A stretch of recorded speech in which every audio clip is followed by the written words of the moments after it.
그러면 이제 다음 주제로 좀 넘어가서 그러면 이제 이러한 북한 내부 사정 속에서 나타나는 북한의 대외적인 행태를 좀 한번 같이 이야기해 볼까 합니다. 먼저 우선 남북 관계가 되겠죠. 특히 말씀하셨듯이 원래는 이런 시정연설에서 대외 관계가 이렇게 많이 안 하는데 올해는 되게 그게 비중이 오히려 컸다라는 말씀이 참 저한테는 아주 흥미롭게 들렸고요. 그와 관련해서는 진짜 많은 새로운 얘기들이 쏟아져 나온 것 같습니다. 이제는 그러면은 한편으로는 또 말미에 중국과 러시아하고 이제 뭔가 관계가 개선이 되면서 그쪽에 뭐 많은 기대를 하고 또 한편으로는 그러면 반대로 이제 남북 관계의 어떤 개선이나 이걸 통한 뭐 경제 협력이나 이런 건 아예 이제는 기대를 저버리고 완전히 이제는 따로 헤어질 결심을 한 것인지 그런 거에 대해서 좀 한번 두 분의 견해를 들어보고 싶습니다. 그러면 이번엔 최 박사님께서 먼저 한번. 하노이 이후에 이제 아까 뭐 시정연설을 19년에 하고 21년, 22년 그리고 이번에 한 셈이거든요. 근데 그 시정연설들에 쭉 보면 김정은이 보는 국제정세 인식들이 있습니다. 첫 번째는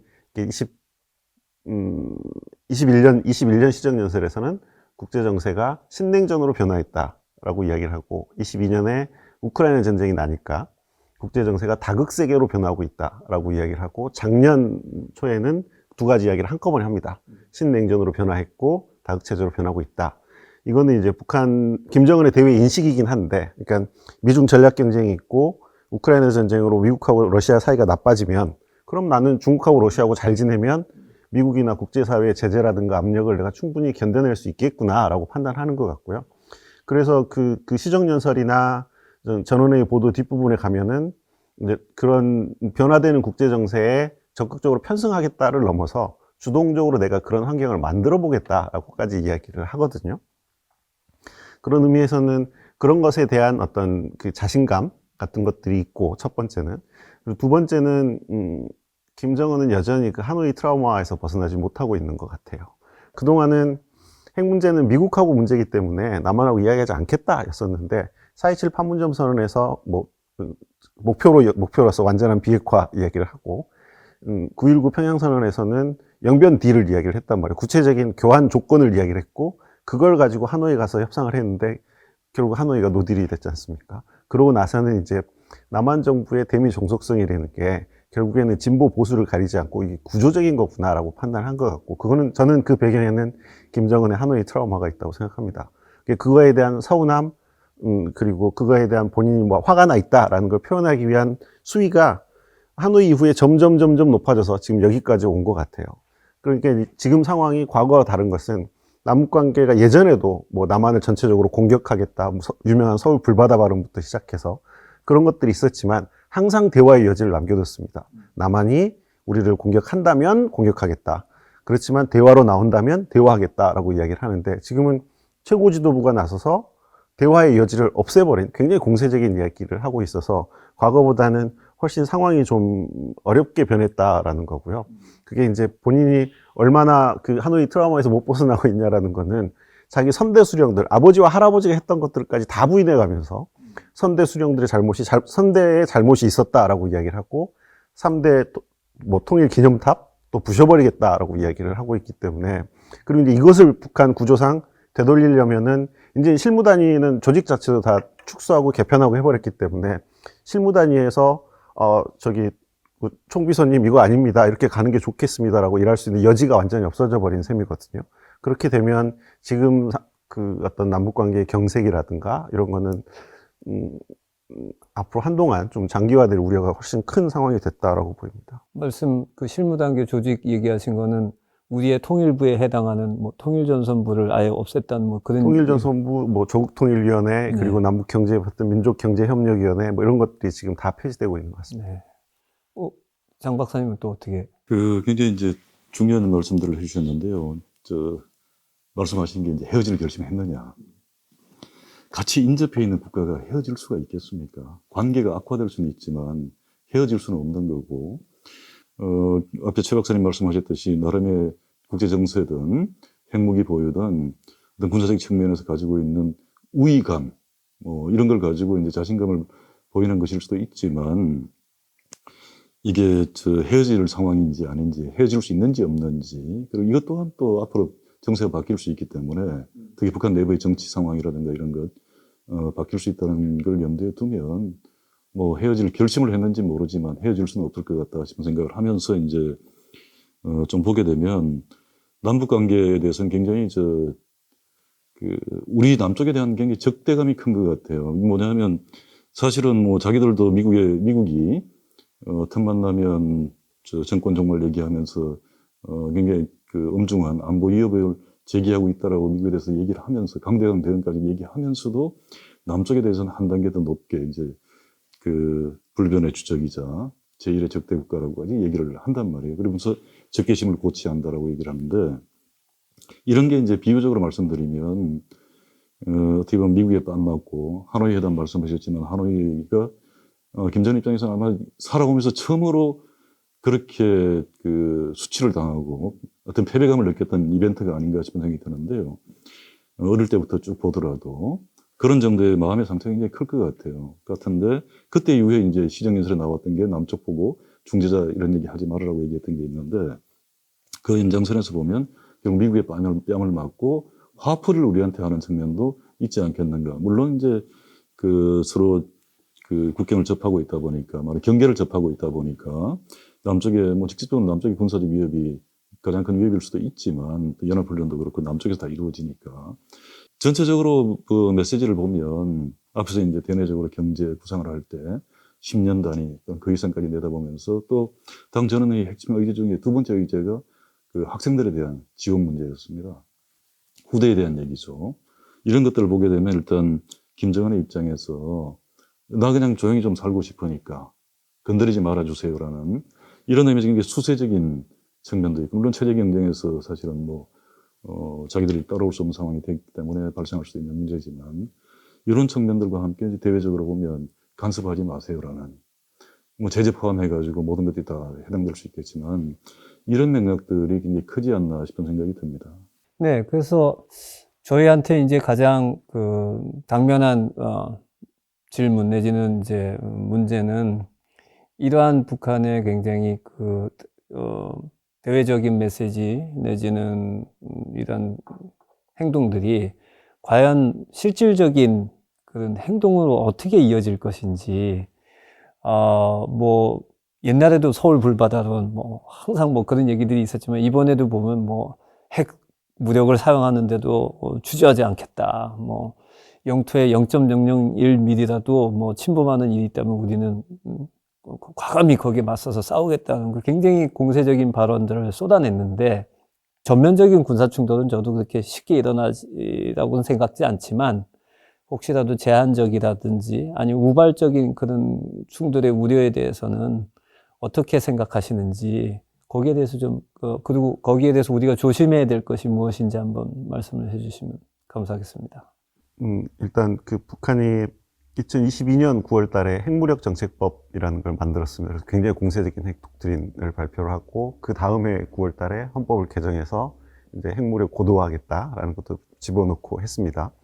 근데 이제 그때 채택한 이른바 핵 독트린, 북한의 핵 독트린이라는 걸 보면 그 핵 사용을 굉장히 자의적으로 할 수 있게 자기들 판단에 따라서 실제 공격을 받지 않아도 위협이라고 느끼면 공격할 수도 있다라는 식으로 굉장히 핵 사용 문턱을 낮춘 정책을 발표를 했는데 뭐 잘 아시는 것처럼 억제력이라는 게 그걸 행사할 수 있는 능력과 의지 그리고 그거에 대한 상대방의 신뢰가 되게 중요하잖아요. 근데 상대방이 저쪽이 정말 무기를 쓸 수도 있을 것 같다라는 느낌을 줘야 사실 이게 억제력이 작동하는데 그러려면 정말 쏠 것처럼 해야 되는 거거든요. 그러다 보면 사실은 한반도처럼 군사력 밀집도가 높은 지역에서는 되게 위험한 상황이 될 수도 있다. 그런 의미에서는 우발적인 충돌, 그리고 이제 북은 핵무기를 자기가 가졌다고 생각하기 때문에, 자기들만 가지고 있다고 생각하기 때문에, 전쟁이 나면 확전 우세는 자기들이 가지고 있다고 생각할 거예요. 그런 의미에서는 초전에 굉장히 공세적으로 나올 염려가 있고, 그것이 이제 확전 가능성을 키울 우려가 있지 않냐라는 게 제일 우려스러운 점이고요. 또 하나는 이제 자기들 헌법 개정에서 영토 조항을 넣겠다고 했는데, 우리 정전협정에 그 경계를 명확히 하지 않은 해상 경계가 항상 문제가 됐지만 그것도 이제 문제가 될 겁니다. 자기들이 이미 선언해온 선이 있는데 우리가 경계라고 느끼는 NLL하고 겹치는 영역이 있는데 그거를 만약에 헌법에다가 북한이 우리 영역은 여기까지다라고 해버리면 NLL 지역이 굉장히 복잡한 수역이 돼버릴 거고 그 부분이 어쩌면 2023년, 24년 지나면서 가장 조심해야 될 지역으로 변해가는 거 아닌가라는 우려가 있습니다. 뭐 앞에 우리 신영 선생님 말씀하셨지만 미국 내에서 전쟁의 우려, 특히 이제 최근에 김정은의 어떤 수사가 그냥 수사가 아니고 실질적으로 우리가 좀 우려스럽지만 또 역으로 또 대비를 해야 되는 이런 게 아닌가라는 얘기하면서 물론 외교 얘기를 합니다만은 그런 문제 제기들이 많이 나오긴 하는데요. 전면전을 일단 사실은 김정은이 원하지 않는 것 같다라고 이제 생각을 하고, 그거는 이제 앞에서 말씀드렸던 부분하고 관계되지만, 그 주혜라는 딸을 굉장히 기호합니다. 자기 가족을 그렇게 사랑하고 특히 딸에 대한 그 정도 어떤 사랑과 애착을 가진 사람이 그 딸이 죽을 수도 있는 또는 그 딸이 살아갈 세상이 폐허가 될 수 있는 전쟁을 원할까라는 문제. 그 다음에 요번에 이제 2010 해가지고 10년 동안 앞으로 지방 개조하겠다라고 얘기하는 거 포함해서 보면 전체적으로 후대에 대한 강조와 함께 어떻게 보면 나라다운 나라를 만들고 싶어 하는, 이게 뭐 친북적인 발언 이런 게 아니고 기본적으로 김정은의 욕구 속에는 자기는 나라다운 나라를 물려받지 못했다. 이거 나라다운 나라, 대외적으로 안전하고 내부적으로 좀 번영하는 나라다운 나라를 만들어서 후대에 물려주고 싶다는 의지를 굉장히 강하게 가지고 있는 것 같고, 세 번째, 특히 최근에 보면 러시아의 포탄, 우리 보도 나온 대로 100만 발. 적은 거 아닙니다. 생산하려고 그러면 또 수년 걸리는 거고, 미사일까지 지금 뉴욕타임즈에 보면 50기 얘기가 나오는데, 뭐 정확한 정보는 없지만, 그걸 일단 염두에 둔다 하더라도, 자기 전쟁 물자를 외국에 지원하는 나라가 어떻게 전쟁을 하겠습니까? 그래서 전면전에 대한 거는 건드리지 말아달라는 말씀 맥락하고 같은 게 아닌가 싶은 생각이 들고, 다만 김정은이 보면 이제 성격적으로 전략적인 모호한 이런 영역들을 남겨두지 않으려는 어떻게 보면 굉장히 결벽증 같은 것들이 굉장히 강하지 않나 싶은 생각을 해보는데, 국가 내 관계도 그렇고 개인사에서도 사실 그런 부분들이 어떻게 보면 원만한 관계를 만들어 나가고 유지해 나가는 게 중요한 요소인데 이걸 김정은은 용납을 못하는 것 같아요. 그래서 NLL 같은 게 대표적으로 지금 제기하고 나온 사안인데, NLL 같은 경우는 합의가 되지 않은 그런 의미에서 해상 경계선이 존재하지 않는 영역인 건 사실이고, NLL은 우리가 일방적으로 국적에 통보는 안 했지만 일방적으로 선포하고 지키는 어떻게 보면 선입니다. 힘으로. 이런 면에서 김정은 입장에 굉장히 불만이 많을 수밖에 없는 측면이긴 하지만, 역설적으로 이제 김정은 입장에서는 어떻게 보면 자기들의 전략 국가 위상, 뭐 국력, 소위 말하는 군사력이겠지만 이런 데 걸맞지 않는 어떤 요소로 굉장히 불만스럽게 문제를 제기하는 것 같고요.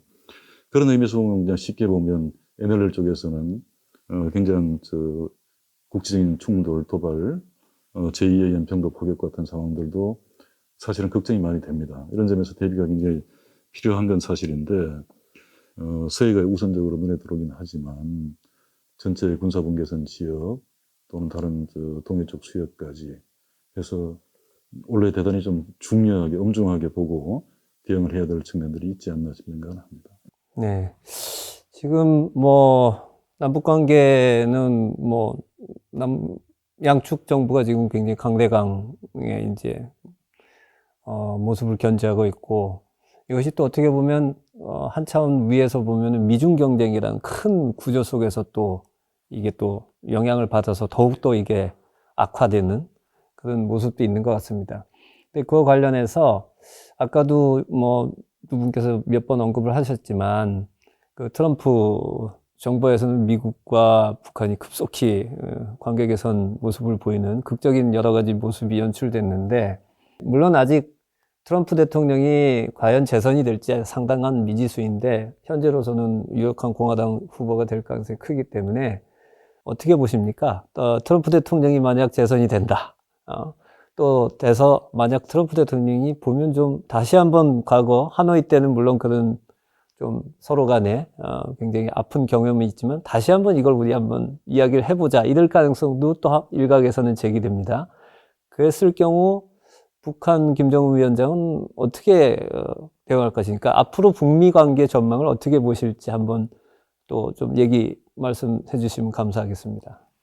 일단 단기적으로는 막 말씀 주신 것처럼 연말에 이제 미국 대선이 있기 때문에 최소한 2024년 기간 동안에는 북한이 미국하고 협상하려고 하지 않을 것 같아요. 과거에도 그랬고. 그러면 이제 그 다음이 다시 바이든이 재선이 될지 트럼프가 또 한 텀 건너서 재선이 될지 모르겠지만 트럼프를 북한은 더 기대하고 있을지도 모르죠. 그러면 변화가 물론 생길 수 있으니까. 근데 그렇다고 하더라도 북한의 핵 능력이 과거보다 훨씬 더 증가돼 있고 그리고 김정은 입장에 생각하면 트럼프한테 한 번 속은 셈이거든요. 그래서 과거처럼 2019년 2월 달에 하노이에서만큼의 신뢰를 가지고 대하지는 않을 것 같아요. 그런 의미에서는 오히려 지금 미국 쪽에서 조금씩 나오고 있는 이야기가 북한을 외교를 통해서 혹은 협상을 통해서 핵을 폐기시키는 게 거의 불가능하다면 핵 위협을 실질적으로 감축하는 게 거기에 초점을 맞추는 게 현실적이지 않느냐라는 이야기들을 하고 있기 때문에 다음 대통령이 누가 되든지 간에 오히려 그런 식의 접근이 있을 가능성이 저 개인적으로는 더 높을 것 같고 그렇게 되면 한국 정부 입장이 뭔지 그리고 그것에 대해서 미국과 어떻게 조율할지 우리 입장을 정하는 게 굉장히 중요하지 않을까 생각합니다. 그러니까 일각에서 흔히 좀 나오고 있는 핵 군축 협상을 뭐 식으로 이게 전개될 수도 있다. 혹시 그렇게 그것을 포함해서 굉장히 많은 변화가 있을 것 같아요. 네. 장 박사님께서는 어떻게? 지금 한반도 상황이 이제 미북 간에도 그렇고 남북 간에도 그렇고 뭐 대치, 긴장 사실은 뭐 그 어떻게 보면 진전이 없는 전향적인 어떤 변화의 가능성이 잘 보이지 않는 상황인 건 뭐 다 공개의 사실인데 그래서 일단 가장 큰 변화가 이제 변화가 올 수 있는 시점들이 미국의 대통령 선거고 특히 트럼프 대통령의 당선이 아닌가. 근데 사실 트럼프 대통령 뭐 김정은을 자기 친구라고 얘기하는 분이니까 그런 의미에서 보면 어쨌거나 김정은 입장에서는 한 번 더 기대할 수 있는 심리적으로 보면 하노이 회담에서 어떻게 보면 그 심하게 뒤통수를 맞고 나서도 또 미련을 가질 수 있는 현실적으로 이런 측면들을 여전히 주목을 좀 해봐야 되고 그건 이미 김정은의 셈법 속에 들어가 있지 않나 싶은 생각을 합니다. 근데 다른 한편에서 보면 어떤 북한 핵 영역이 뭐 2017, 18 또 하노이 회담 이후에는 이제 단거리 포함해가지고 굉장히 진전된 부분들이 있지 않습니까? 그러면 이제 이런 것들을 염두에 둔다 그러면 조야에서 그냥 현실론이 나오는 정도가 아니라 사실은 트럼프 같은 경우에는 현실적으로 생각을 하면 그 북한의 핵을 어떻게 관리할지에 대한 고민으로 들어갈 수밖에 없는 지점들이 상당히 있지 않나 싶은 생각을 합니다. 그런 의미에서 이제 개인적으로는 이번 전원회의 결정도 그렇고 시정연설도 그렇고 미국에 대해서는 강대강 얘기를 하지만 얘기를 많이 안 했습니다. 미국에 대한 말은 김정은이 아낀 게 아닌가 싶은 생각을 같이 해봅니다. 이렇게 본다 그러면 우리 최 박사님 말씀대로 원래는 뭐 당연히 협상이라는 자체가 어렵겠지만 그런 의미에서 이제 나름의 핵 능력을 과시하고 돌이킬 수 없는 것이라는 어떤 인식을 확고하게 굳히는 해가 된다 그러면 내년에 이제 탐색 정도 들어가기 시작하면 좀 변화들을 우리가 좀 예상을 하고 우리 입장에 또 대비해야 될 부분들이 있는 거죠, 사실은. 이런 맥락들이 좀 있지 않겠는가 싶은 생각을 해봅니다. 이제 거의 뭐 저희가 이제 많은 이야기를 나눠서 마지막으로 이제 제가 여쭙고 싶은 거는 결국 그럼 이 상황에서 우리는 이제 어떻게 해야 될 것인가? 우리 대한민국 정부는 그와 관련해서 앞서 지금 말씀하신 북미 관계 전망을 보면 물론 트럼프 대통령이 혹시라도 재선이 된다면 또 많은 변화가 예상이 될 것이고요. 그렇지만 심지어 바이든 대통령이 재선이 된다 하더라도 뭔가 오히려 그때부터 어떤 모종의 본격적인 외교 전이 벌어지지 않을까, 북한과 미국 간에. 심지어 최근에 이미 벌써 일본 정부는 벌써부터 이미 북한과 계속 대화를 하려는 모습이 보이고 거기에 화답해서 북한에서도 기시다 지진 이후에 뭐 각하라고 부른다든지 따뜻한 무슨 지진에 대한 위도의 전문을 성명을 발표하는 이런 것이 물밑에서 벌어지고 있어서 과연 우리는 어떻게 해야 될지 당장 올 한 해 그리고 그 이후를 준비하는 우리의 바른 정책적인 그런 조언을 좀 해주신다면 각자 한 말씀씩 부탁드리겠습니다. 김정은이 이제 적대적인 두 국가 관계, 교전국 관계라고 얘기를 하지만 이제 우리가 그냥 앞에 수식어를 다 떼고 두 국가 관계로 간다고 얘기를 이제 했다고 보면 먼저 이제 전제적으로 말씀드릴 게 사실은 우리 정부는, 한국 정부는 두국가 체제를 염두에 두고 공전의 틀을 구상을 했었습니다. 제가 보기에는. 특히 노태우 대통령 때 나왔던 이제 대북 관여 그 흐름들이 그렇다라고 보는데, 이게 물론 우리 대내 형법적인 거하고 이제 충돌이 있죠. 그런 의미에서 어떻게 보면 그 깔끔하게 정리가 되지 않은 부분들이 지금 다시 덧나고 문제되는 측면들이 있을 수는 있습니다만은, 이 말씀을 드리는 거는 기본적으로 어떤 북한과의 관계에서는 하여튼 북한의 존재 자체를 우리가 무시하고는 뭘 할 수 없는 거니까, 그 출발은 서로 존재에 대한 인정, 특히 이런 것들이 굉장히 중요하지 않나 싶은 생각을 기본적으로 하면서, 선차적인 과제는 역시 군사적 긴장을 완화하는 겁니다. 이건 전략적 안정의 문제일 수 있고, 전략적 안정이라 하면 북한의 핵까지 포함해가지고 어떻게 상황을 안정적으로 관리해 나갈지에 대한 이 부분이 우선적으로 필요하지 않나 싶은 생각을 해보고요. 그 다음에 이제 중요한 거는 공전을 어떻게 또 제도화할지. 사실 남북 기본 합의서에 나와 있던 내용들이 어떻게 보면 많은 내용들이 반복될 수도 있지만, 그 체제가 기본 합의서가 사실상 폐기된 상황이라고 하면, 김정은이 서문에 나와 있던 잠정적 특수관계부터 깨고 나온 거니까, 그 새로운 어떤 규범들을 만들어내는, 공존의 어떤 규범들을 만들어내는 노력들이 이루어져야 될 것 같고요. 조금 과격한 얘기입니다. 결론적으로 제가 말씀드리고 싶은 거는, 남쪽도 사실은 정치적인 변화에 따라 가지고 굉장히 그 부침이 있기 때문에, 정책이라는 게 이 문제를 해결하는 것도 굉장히 중요하지만, 역설적으로 김정은 체제가 과연 어떤 공존을 어디까지 수용할 수 있을지, 이런 문제에 대한 그 검토, 또 우리 사회의 합의, 공감대, 이런 것도 굉장히 필요하지 않나 싶은 생각을 해보고요. 그런 의미에서 조금 더 세련된 북한 변화 전략도 필요하지 않는가. 이런 데 좀 우리의 지적인 역량과 이런 정책 영향들을 모아야 되지 않겠는가 싶은 생각을 해봅니다. 일단 그 남북 문제라는 게 이제 그 계속 북핵 환원론인 것 같아요. 핵 문제 때문에 아무것도 진전이 안 되고, 이 문제 때문에 다시 항상 조금 진전했다 원래대로 돌아오고. 근데 이제 북핵 문제가 남북 간의 문제가 아니고 국제적인 문제가 되다 보니까, 이 문제가 해결이 안 되면 계속 어려워지는 구조가 반복되고 있는 것 같다는 생각이 듭니다. 이게 만약에 지금 정부식으로 한다 그러면 뭐 담대한 구상 이런 것들이 이제 핵 문제와 남북 관계에 관련된 문제인데, 이게 향후에는 이게 미국이나 일본 혹은 뭐 가능하다면 중국이나 러시아까지 포함된 국제 공동 구상으로 만들어낼 수 있느냐. 이게 만들어내지 못한다고 하면 결국 워킹하지 않을 거라고 생각을 합니다. 특히 그런 의미에서 우려스러운 거는, 이제 북한은 신냉전이라고 규정을 했지만 실제 신냉전인지 아닌지 되게 논쟁적이라고 생각하는데, 그런 식의 구조가 한반도 주변에 고착화되면, 저는 이런 뭐 말씀드린 국제 공동구상이라는 걸 만들어낼 수가 없잖아요. 그러니까 사실은 우리가 이런 신냉전 구조가 고착화되지 않도록 하는 어떤 구조를 만들어야 되는 게 되게 중요한 과제인 것 같아요. 그런 의미에서는 예컨대 우리의 인도태평양 전략이라는 게 과거와 다른 완전히 새로운 전략이긴 하지만, 저는 되게 희한했던 게 왜 대륙 전략이 빠졌지? 라는 느낌이었었거든요. 사실은 거기에 이제 대륙 전략도 들어가야 되고, 그리고 이게 그런 고민이 저는 거기에도 담겨 있다고 생각하는데, 뭐 3가지 핵심 원칙 중에 포용성이 제일 앞에 있습니다.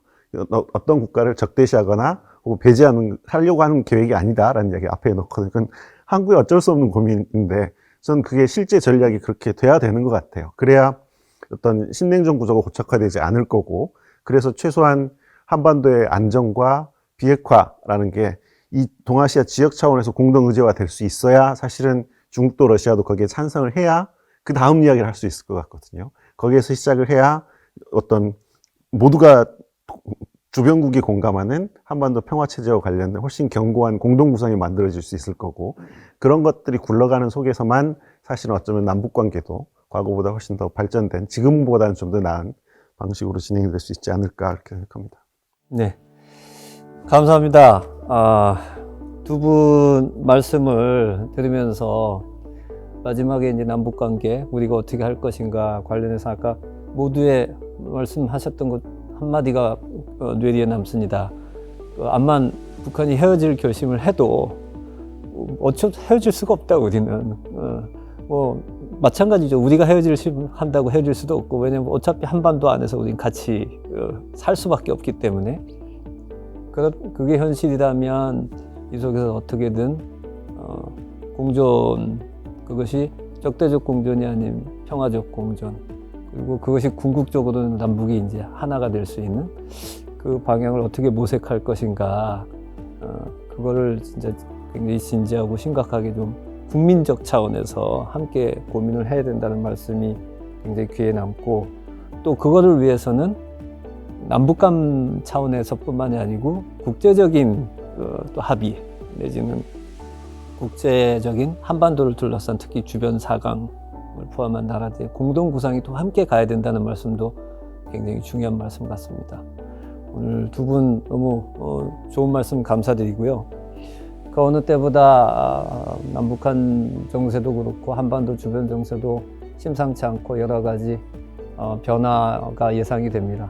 이럴 때일수록 우리 온 국민이 또 힘과 지혜를 합쳐서 이 과정, 이 도전을 슬기롭게 헤쳐나가는 그런 노력이 필요하지 않을까 생각됩니다.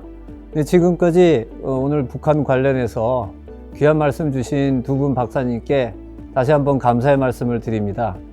이것으로 오늘 서울대학교 국제학연구소 신년 자담회를 마치겠습니다. 감사합니다.